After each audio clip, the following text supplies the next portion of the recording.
পিতৃ মাতৃয়ে সন্তানক কিমান বেছি ভাল পায়, নিজৰ পিতৃ মাতৃয়ে সন্তানক ডাঙৰ মানুহ বনাবলৈ কিমান বেছি কষ্ট কৰে, কিমান বেছি ত্যাগ কৰে, তাৰ এটা সৰু উদাহৰণ আজি আপোনালোকক দিবলৈ চেষ্টা কৰিম।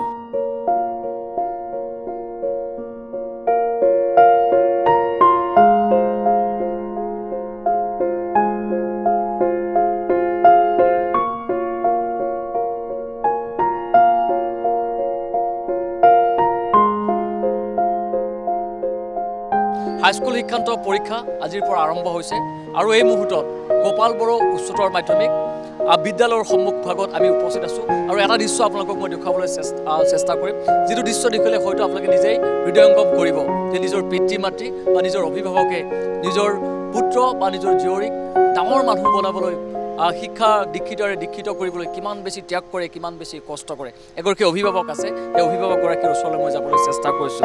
শাৰীৰিকভাৱে তেওঁ সক্ষম, তথাপিও তেওঁ নিজৰ পুত্ৰক লৈ আহিছে পৰীক্ষা কেন্দ্ৰলৈ। মই অকণমান তেওঁৰ সৈতে কথা পাতিবলৈ চেষ্টা কৰিছোঁ। ক'ৰ পৰা আহিছে আপুনি? আমি এই হিজুবাৰী মাজাৰৰ সিফালৰ পৰা আহিছোঁ। সুন্দৰ। আজি কোনে পৰীক্ষা দিব? মোৰ ল'ৰাৰ আজি মেট্ৰিক পৰীক্ষা। ল'ৰাই মেট্ৰিক পৰীক্ষা? আমাৰ ল'ৰাই আজি মেট্ৰিক পৰীক্ষা দিব, তাৰ কাৰণে ল'ৰাক লৈ ইয়াতে আহিছোঁ। ল'ৰাক লৈ আহিছোঁ। কি কৰিম এতিয়া, আমি ল'ৰাৰ মেট্ৰিক পৰীক্ষা পঢ়াৰ কাৰণে বহুত কষ্ট কৰি পঢ়াই আছোঁ। কি কৰিম, তথাপিতো ল'ৰা পঢ়াব লাগিব না, সেইকাৰণে বহুত আশাবাদী। ডাঙৰ মানুহ বনোৱাৰ ইচ্ছা আছে? ল'ৰা যাতে ডাঙৰ মানুহ বনাব পাৰোঁ মনত আশা আছে, আশা লৈ পঢ়াই আছোঁ। আজি ল'ৰাই মেট্ৰিক দিছে, ল'ৰাই মেট্ৰিক দিলে আশা আছে পঢ়াবৰ কাৰণে। এতিয়া ওপৰৱালা মালিকে জানে, আপোনালোকে দয়া কৰিব অলপ পাৰে যদি। আপুনি কি কৰি ঘৰখন চলাই, আপুনি কেনেকৈ পঢ়া শুনা কৰাই থাকে ল'ৰাক? আমি কি কৰিম, মোৰতো আৰু চাকৰি বাকৰি নাই, মানুহে কিবা সহায় কৰে, তাৰ দ্বাৰাই চলি আছোঁ। তাকে দি কিনি আমি ঘৰখন চলাই আছোঁ। 10 ভাইয়ে সহায় অলপ কৰে, কিবা কিবি দিয়ে, তাকে দি মই ঘৰখন চলাই আছোঁ, ল'ৰাকো পঢ়াই আছোঁ। ল'ৰা ভাল মানুহ হ'ব, এদিন আপোনাক চাব, আপোনাৰ সেইটোৱে আশা? সেইটোৱে মোৰ আশা, সেইটোৱে আশা ভৰসা। ল'ৰা এদিন যদি ডাঙৰ মানুহ হ'ব পাৰে, তেতিয়া ল'ৰাই মোক চাব। সেইকাৰণে মই জানিব ৰান্ধি ল'ৰাক চাই আছোঁ। আৰু এই ধৰণে এই দৃশ্যটো আমি দেখুৱাবলৈ চেষ্টা কৰিছোঁ। আজিৰ পৰা হাইস্কুল শিক্ষান্ত পৰীক্ষা আৰম্ভ হৈছে আৰু এগৰাকী বিশেষভাৱে সক্ষম পিতৃ নিজৰ সন্তানক লৈ আহিছে পৰীক্ষা কেন্দ্ৰলৈ। আশা এটাই, এদিন সন্তান ডাঙৰ মানুহ হ'ব, এদিন এই সন্তানে পঢ়া শুনা কৰি ডাঙৰ মানুহ হৈ চাকৰি কৰি পিতৃক চাব।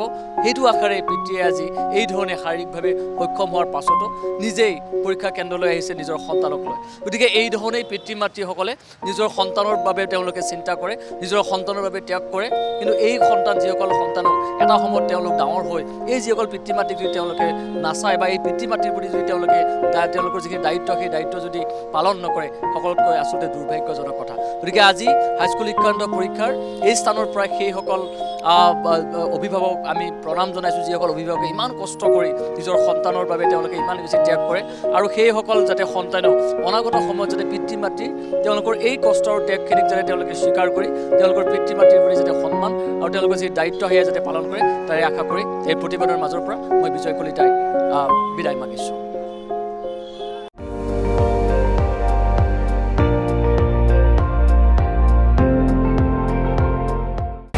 আপুনি চাই আছে ND24, সৰ্বশ্ৰেষ্ঠ নহয়, সৰ্বোত্তমৰ দৌৰত।